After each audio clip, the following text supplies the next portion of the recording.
Hello विद्यार्थियों, good morning. आपके अपनी ऑनलाइन क्लास में आप सबका स्वागत है।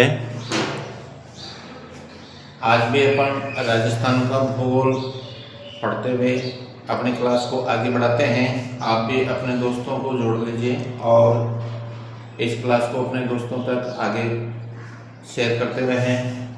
तो राजस्थान का भूगोल में अपन क्या पढ़ रहे हैं?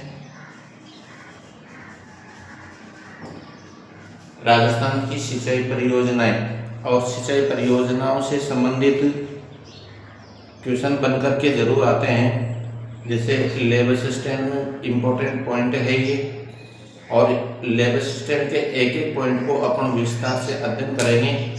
आप बने रहें और एक एक चीज को डायग्राम से समझते हुए पढ़ते रहें, ठीक है। तो राजस्थान की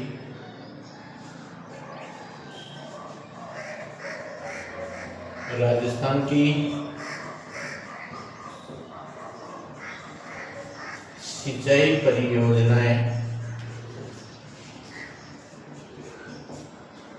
राजस्थान की सिंचाई परियोजनाओं के बारे में अपन ने व्यास सिंचाई परियोजना के बारे में अध्ययन किया पिछली क्लास में। उससे पहले चंबल घाटी सिंचाई परियोजना के बारे में अलग अलग चरणों में विस्तार से अध्ययन किया। आपने नोट कर लिया होगा। अपनी क्लास बिल्कुल स्लो स्पीड से चलती है, एक एक चीज को अच्छी तरह से समझते हुए, ताकि आप लोग साथ के साथ ही नोट करते हुए चले। आज अपन पढ़ेंगे इसी सिंचाई परियोजना को आगे बढ़ाते हुए माही सिंचाई परियोजना। माही सिंचाई परियोजना, ठीक है। माही सिंचाई परियोजना राजस्थान के कौन से क्षेत्र में विस्तृत है? ये राजस्थान के दक्षिणी क्षेत्र में विस्तृत है। इधर से मध्य प्रदेश से आने वाली जो माही नदी है, उसके बारे में अपन ने पिछली क्लासों में अध्ययन कर लिया था। मध्य प्रदेश से आने वाली जो माही नदी है, वह कर्क रेखा को दो बार काटने वाली एकमात्र नदी है। विश्व की एकमात्र नदी है जो कर्क रेखा को दो बार काटती है या उल्टे यू आकार में बहती है। सारी चीजें मैंने नोट करा रखी है, आप लोग उनको याद कीजिए। उल्टे यू आकार में बहकर के दो बार काटती है और कर्क रेखा अपने राजस्थान के दो जिलों को स्पर्श करती है। कौन कौन से? डूंगरपुर और बांसवाड़ा, ठीक है। तो माही सिंचाई परियोजना का विकास इसी नदी पर होने के कारण इस सिंचाई परियोजना का नाम भी माही सिंचाई परियोजना रख दिया गया है। यह एक राजस्थान और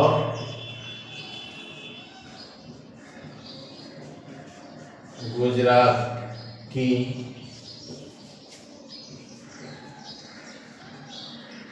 संयुक्त परियोजना है।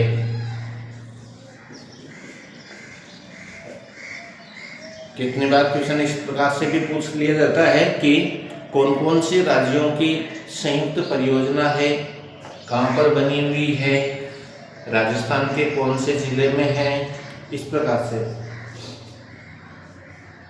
सन 1959 में इसका विकास किया गया। कब किया गया? 59-60 में। और दूसरी बात है कि राजस्थान के कौन से जिले में ये बांध बना हुआ है। माही सिंचाई परियोजना का जो विकास है वह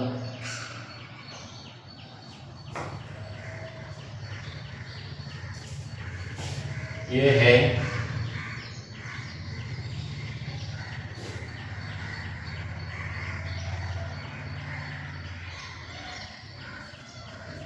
बांसवाड़ा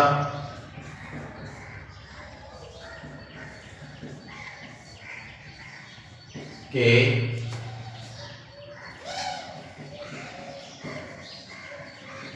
बोरखेड़ा नामक स्थान पर एक बांध बनाया जिसको माही बजाज सागर बांध, माही बजाज सागर, माही बजाज सागर बांध के नाम से जाना जाता है। ठीक है, और समझ लो कि राजस्थान के दक्षिण में बांसवाड़ा जिला के बोरखेड़ा नामक स्थान पर एक बांध बनाया गया और इस बांध को से माही बजाज सागर बांध के रूप में जाना जाता है। और यहाँ से कौन सा उद्देश्य के लिए? सिंचाई के लिए तथा जल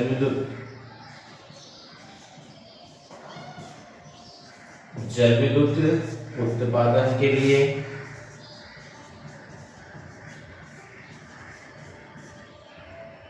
प्रमुख उद्देश्य है। आगे एक पिकअप बांध बनाया गया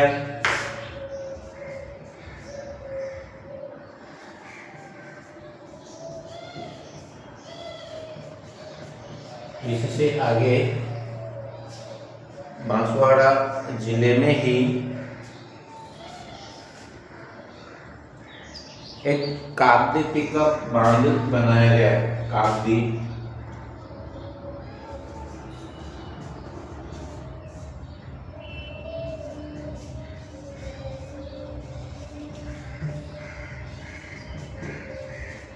पिकअप बांध बनाया गया और इस बांध से जल संग्रहण करके दाएं मुख्य नहर और बाएं मुख्य नहर दो नहरें निकाली गई।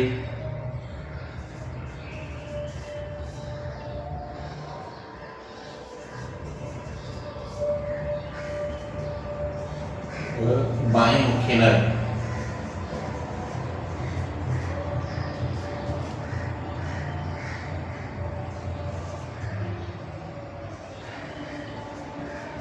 निकाली गई।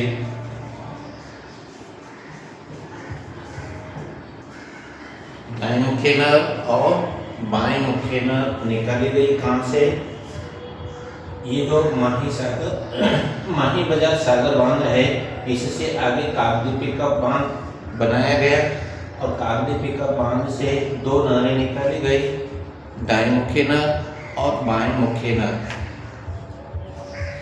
इस सिंचाई परियोजना के विकास में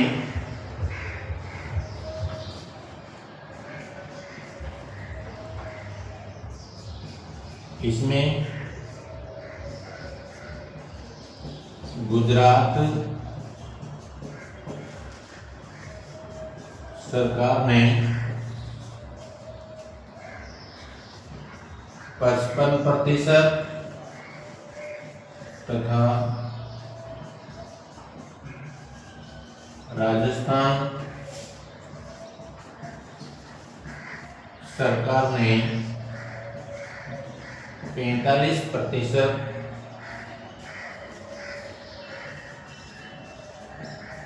खर्च किया। ठीक है। गुजरात सरकार ने 55% तथा राजस्थान सरकार ने 45% का खर्चा किया। यानी कि ये गुजरात और राजस्थान की संयुक्त सिंचाई परियोजना है, जिससे सिंचाई के लिए जल एकत्रित किया गया और दोनों तरफ नहरें निकाल करके गुजरात में और राजस्थान में सिंचाई के लिए वर्ष भर जल उपलब्ध कराया जाता है। दूसरी बात है कि इसी के आधार पर माही बजाज सागर बांध के रूप में जल विद्युत उत्पादन किया जाता है। ठीक है। तो इसकी जो जल धारण क्षमता है इस बांध की, यह है 850 मिलियन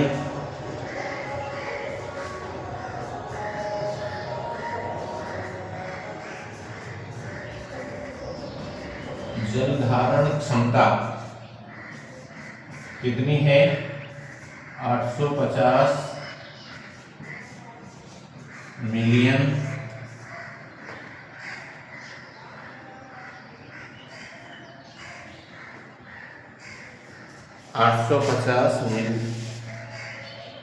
मिलियन घन मीटर है।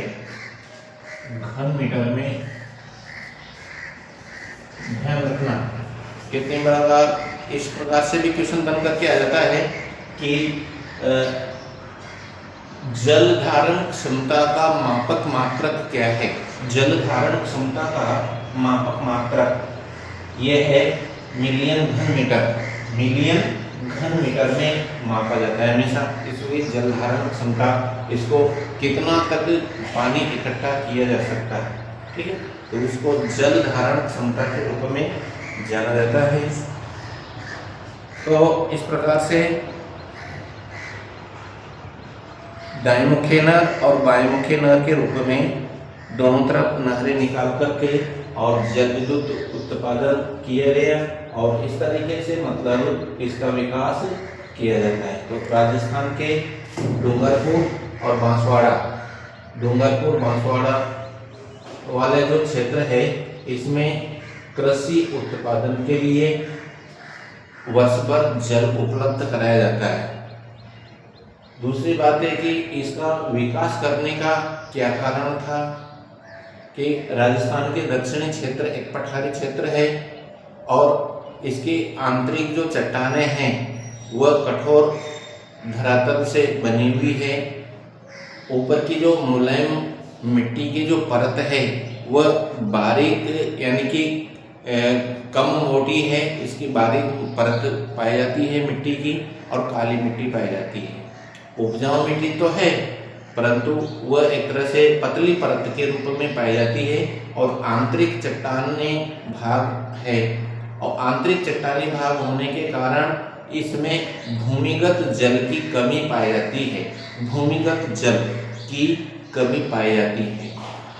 दक्षिणी राजस्थान में वर्षा वितरण तो अधिक है परंतु धरातल की संरचना की अनुकूलता के प्रतिकूलता के आधार पर यहाँ पर कृषि उत्पादन करने की अनुकूल दशाएं नहीं मिलती है। इसलिए वर्ष भर इस उबड़ खाबड़ क्षेत्र में, उबड़ खाबड़ क्षेत्र था एक तरह से, इस उबड़ खाबड़ क्षेत्र में और दूसरी बात है कि ये क्षेत्र एक तरह से आदिवासी आवासीय क्षेत्र के रूप में था। तो इसको संपन्न बनाए रखने के लिए और गुजरात और राजस्थान की संयुक्त परियोजना के रूप में इसका विकास किया गया। ठीक है, एक एक चीज को आप नोट करते हुए चलना, विस्तृत रूप में फैक्ट को समझना जरूरी है और उसी के आधार पर क्वेश्चन बन करके आते हैं। ठीक है, तो राजस्थान के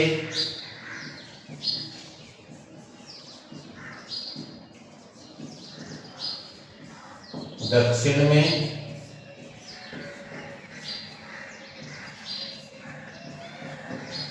डूंगरपुर व बांसवाड़ा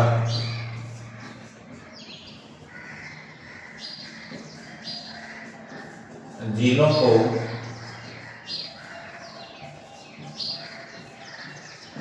इस परियोजना का लाभ मिलता है। ठीक है, कौन कौन से जिलों को मिलता है, इसी प्रकार से क्वेश्चन बन करके आते हैं।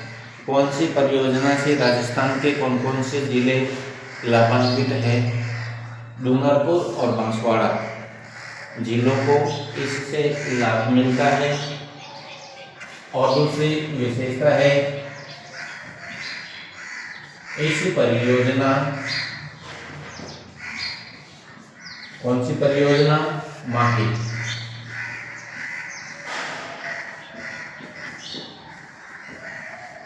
सिंचाई परियोजना का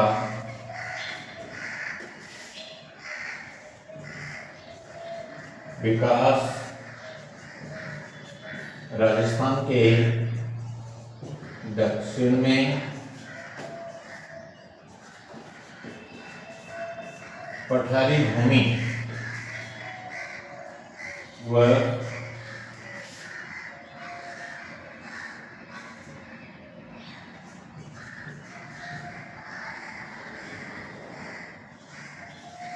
उपजाऊ काली मृदा की पतली परत होने के कारण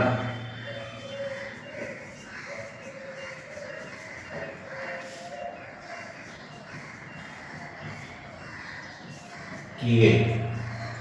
देखो, काली मिट्टी तो मिलती है, काली मिट्टी उपजाऊ मिट्टी है, परंतु वो पतली परत के रूप में मिलती है। और आंतरिक चट्टानें कठोर चट्टानों के रूप में, आंतरिक धरातल कठोर चट्टानों के रूप में निर्मित है। तो इसको उपजाऊ बनाए रखने के लिए वर्ष भर जल की आवश्यकता है। क्या कारण है? क्योंकि भूमिगत जल की कमी है। वर्षा वितरण तो अधिक होता है, परंतु आंतरिक चट्टानें कठोर होने के कारण वर्षा का जल एक तरह से आंतरिक चट्टानी भागों में संग्रहित नहीं हो पाता है, अवशोषित नहीं हो पाता है। तो ये एक तरह से फैक्ट समझना जरूरी है। इसी के आधार पर इस माही नदी पर बांध बना करके और इस सिंचाई परियोजना का विकास किया गया। और राजस्थान के दक्षिणी क्षेत्र में डूंगरपुर और बांसवाड़ा के जो ऊबड़ खाबड़ वाला क्षेत्र था उसको विकसित किया गया। ठीक है, तो इस प्रकार से एक एक चीज को अच्छी तरह से डायग्राम से समझते हुए एक इसको समझना है। और ये एक तरह से संयुक्त परियोजना है, किस किस की? राजस्थान की और गुजरात की।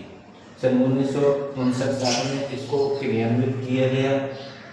सन 1966 में फिर इसका समझौता किया गया 66 में कि राजस्थान का कितना हिस्सा है और गुजरात का कितना हिस्सा है। राजस्थान के मध्य प्रदेश और राजस्थान में तो ये जो माही बजाज सागर बांध है इसमें जल संग्रह तो किया जाता है, जिसमें आधा हिस्सा मध्य प्रदेश में है, आधा हिस्सा अपने राजस्थान में है, परंतु उस जल का उपभोग मध्य प्रदेश नहीं करता है। इस बात को नोट कर लेना। ठीक, बहुत सी किताबों में इस प्रकार से भी मिलता है कि ये संयुक्त परियोजना तो है, परंतु मध्य प्रदेश, गुजरात और राजस्थान की है, जबकि मध्य प्रदेश इसमें नहीं है। ठीक है, तो ये गुजरात और राजस्थान की संयुक्त परियोजना है। सिंचाई के लिए और जल विद्युत उत्पादन के लिए जो लाभ मिलता है वो गुजरात और राजस्थान को मिलता है। और पिकअप बांध बना हुआ है जहाँ से दो मुख्य नहरें निकाली गई है, दोनों तरफ, दाएं तरफ और बाएं तरफ।